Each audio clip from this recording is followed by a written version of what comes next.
जय श्री कृष्णा। राधे राधे। क्या आप जानना चाहते हैं एक ऐसा व्रत जो सुहागिन स्त्रियों को देता है अखंड सौभाग्य और कुंवारी कन्याओं को दिलाता है मनचाहा जीवन साथी?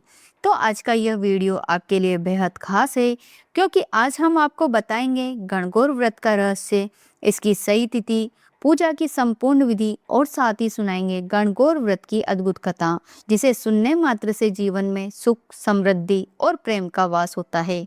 तो वीडियो को अंत तक जरूर देखिएगा और कमेंट में लिखिए जय गौरा माता। गणगौर पूजन चैत्र मास की कृष्ण पक्ष की प्रथमा यानी धुलंडी से आरंभ होता है और चैत्र मास की शुक्ल पक्ष की तृतीय तिथि को समाप्त होता है।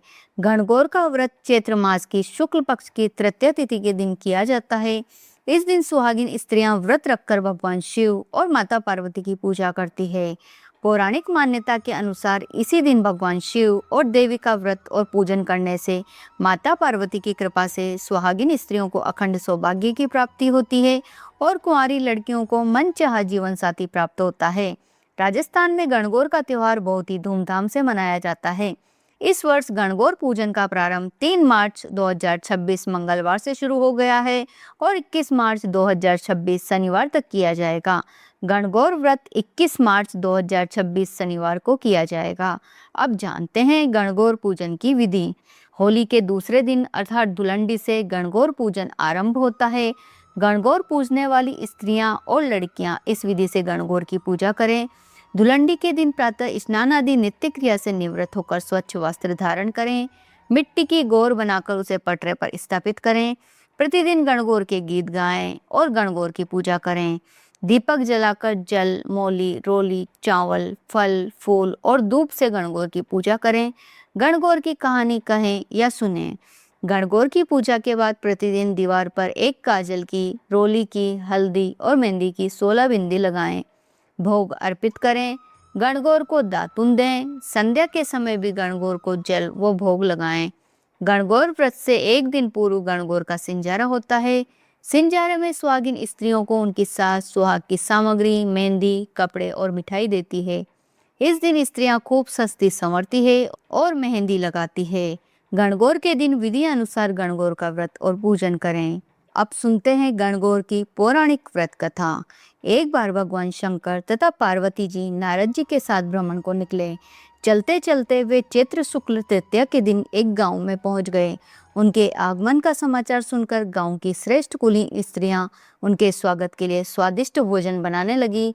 भोजन बनाते बनाते उन्हें काफी विलंब हो गया, किंतु साधारण कुल की स्त्रियां श्रेष्ठ कुल की स्त्रियों से पहले ही थालियों में हल्दी तथा अक्षत लेकर पूजन हेतु पहुंच गई। पार्वती जी ने उनके पूजा भाव को स्वीकार करके सारा सुहाग रस उन पर छिड़क दिया।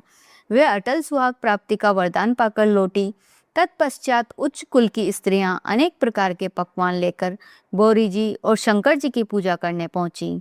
सोना चांदी से निर्मित उनकी थालियों में विभिन्न प्रकार के पदार्थ थे।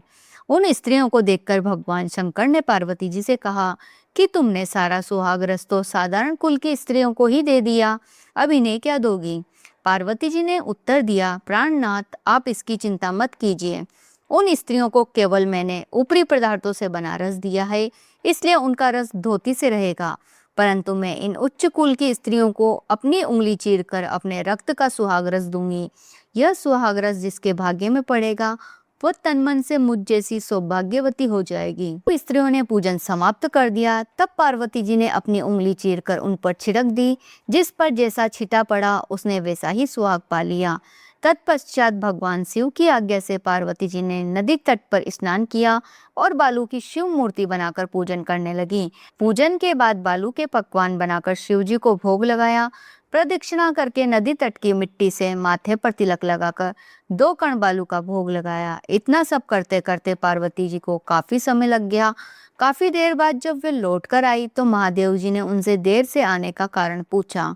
उत्तर में पार्वती जी ने झूठी कह दिया कि वहां मेरे भाई भावज आदि मायके वाले मिल गए थे, उन्हीं से बातें करने में देर हो गई। परंतु महादेव तो महादेव ही थे, वे कुछ और लीला रचना चाहते थे। अतः उन्होंने पूछा, पार्वती, तुमने नदी के तट पर पूजन करके किस चीज का भोग लगाया था और स्वयं कौन सा प्रसाद खाया था? स्वामी, पार्वती जी ने पुनः झूठ बोल दिया, मेरी भावज ने मुझे दूध भात खिलाया, उसे खाकर मैं सीधी यहाँ चली आ रही हूँ। यह सुनकर शिव जी भी दूध भात खाने की लालच में नदी तट की ओर चल दिए। पार्वती दुविधा में पड़ गई। तब उन्होंने मौन भाव से भगवान भोले शंकर का ध्यान किया और प्रार्थना की कि हे भगवान, यदि मैं आपकी अनन्य दासी हूँ तो आप इस समय मेरी लाज रखिए। यह प्रार्थना करती हुई पार्वती जी भगवान शिव के पीछे पीछे चलती रही। उन्हें दूर नदी के तट पर माया का महल दिखाई दिया। उस महल के भीतर पहुंचकर वे देखती है कि वहां शिव जी के साले और सलहज आदि परिवार सहित उपस्थित हैं। उन्होंने गौरी और शंकर का भावभीना स्वागत किया। वे 2 दिनों तक वहां रुके। तीसरे दिन पार्वती जी ने शिव से चलने के लिए कहा, पर शिव जी तैयार न हुए। वे अभी और रुकना चाहते थे। तब पार्वती जी रूठकर अकेले ही चल दी। ऐसी हालत में भगवान शिव जी को भी पार्वती जी के साथ चलना पड़ा। नारद जी भी साथ साथ चल दिए। चलते चलते वो बहुत दूर निकल आए। उस समय भगवान सूर्य अपने धाम को पधार रहे थे। अचानक भगवान शंकर पार्वती जी से बोले कि मैं तुम्हारे मायके में अपनी माला भूल आया हूँ। ठीक है, मैं ले आती हूँ, पार्वती जी ने कहा और जाने को तत्पर हो गई। परंतु भगवान ने उन्हें जाने की आज्ञा न दी और इस कार्य के लिए ब्रह्मपुत्र नारद जी को भेज दिया। परंतु वहां पहुंचने पर नारद जी को कोई महल नजर न आया। वहां तो दूर तक जंगल ही जंगल था, जिसमें हिंसक पशु विचर रहे थे। नारद जी वहां भटकने लगे और सोचने लगे कि कहीं वे किसी गलत स्थान पर तो नहीं आ गए। मगर अचानक ही बिजली चमकी और नारद जी को शिव जी की माला एक पेड़ पर टंगी हुई दिखाई दी। नारद जी ने माला उतार ली और शिव जी के पास पहुंचकर वहां का हाल बताया। शिव जी ने हंसकर कहा, नारद, यह सब पार्वती की ही लीला है। इस पर पार्वती बोली कि मैं किस योग्य हूँ। तब नारद जी ने सिर झुकाकर कहा, माता, आप पतिव्रताओं में सर्वश्रेष्ठ है। आप सौभाग्यवती, समाज में आदि शक्ति हैं। यह सब आपके पतिव्रत का ही प्रभाव है। संसार की स्त्रियां आपके नाम स्मरण मात्र से ही अटल सौभाग्य प्राप्त कर सकती है और समस्त सिद्धियों को बना और मिटा सकती है।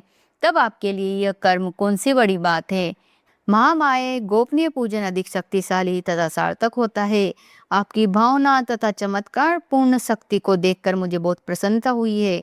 मैं आशीर्वाद रूप में कहता हूँ कि जो स्त्रियां इसी तरह गुप्त रूप से पति का पूजन करके मंगल कामना करेगी, उन्हें महादेव जी की कृपा से दीर्घायु वाले पति का संसर्ग मिलेगा। तो भक्तों, यह थी गणगौर व्रत की संपूर्ण जानकारी और कथा। अगर आप भी अपने जीवन में सुख, सौभाग्य और सच्चा प्रेम चाहते हैं तो इस व्रत को श्रद्धा और विश्वास के साथ जरूर करें। कमेंट में जरूर बताएं आप यह व्रत किसके लिए कर रहे हैं। अगर वीडियो पसंद आया हो तो इसे लाइक करें, अपने दोस्तों और परिवार के साथ शेयर करें और ऐसी ही धार्मिक और ज्ञानवर्धक वीडियो देखने के लिए हमारे चैनल धर्म और कहानी को जरूर सब्सक्राइब करें। अब सुनते हैं गणेश जी की कहानी। एक गणेश जी महाराज थे। चुटकी में चावल और कुलिया में दूध लिए फिर रहे थे कि कोई मेरी खीर बना दे, पर कोई ना बनावे, क्योंकि जरा से दूध चावल से कैसे खीर बने। तब एक बुढ़िया बोली कि ला बेटा, मैं बना दूं। बुढ़िया बाहर जाने लगी तो गणेश जी बोले कि कहाँ जा रही हो। तो बुढ़िया ने कहा कि बेटा, मैं बर्तन मांग के लाऊं। तब गणेश जी बोले कि जा, तेरे घर में अंदर देख। अंदर जाकर बुढ़िया ने देखा तो दूध का भगोना भरा था और चावल की परात भरी थी। चूल्हा जला के खीर बनाई और खीर निकलने लगी तो बहू ने कटोरा भर के किवाड़ के पीछे विनायक बाबा को छींटा लगाकर खा ली। जब सारी खीर बन गई तो बुढ़िया बोले कि आ बेटा, झीम ले। विनायक जी बोले कि मैंने तो खीर खा ली। तब बुढ़िया ने पूछा कि कब खाई। तब गणेश जी बोले कि जब तेरी बहू ने खाई। बुढ़िया बोली, बहू, तूने खीर झूठी कर ली। बहू बोली, माँ जी, खीर निकल रही थी, मैंने कटोरा भर के गणेश जी को छींटा लगाकर खा ली। गणेश जी से बुढ़िया बोली, अब क्या करूं। तो गणेश जी बोले कि खा ले और बांट दे। बुढ़िया खीर बांटने लगी तो सब जगह गांव में चर्चा होने लगी कि कल तो बुढ़िया भूखी मरती थी और आज खीर बांट रही है। झोपड़ी को लात मारी तो महल बन गया, खूब धन हो गया। हे गणेश जी महाराज, जैसे आपने बुढ़िया का घर भरा, वैसे ही आप कहानी कहने, सुनने और हुंकार भरने वाले सबका घर भरना, सब पर दया दृष्टि बनाए रखना। बोलो गणेश जी महाराज की जय। अगर आपको वीडियो अच्छा लगा हो तो वीडियो को लाइक करें, शेयर करें और हमारे चैनल धर्म और कहानी को सब्सक्राइब जरूर करें और कमेंट में जरूर लिखें जय गणेश जी महाराज।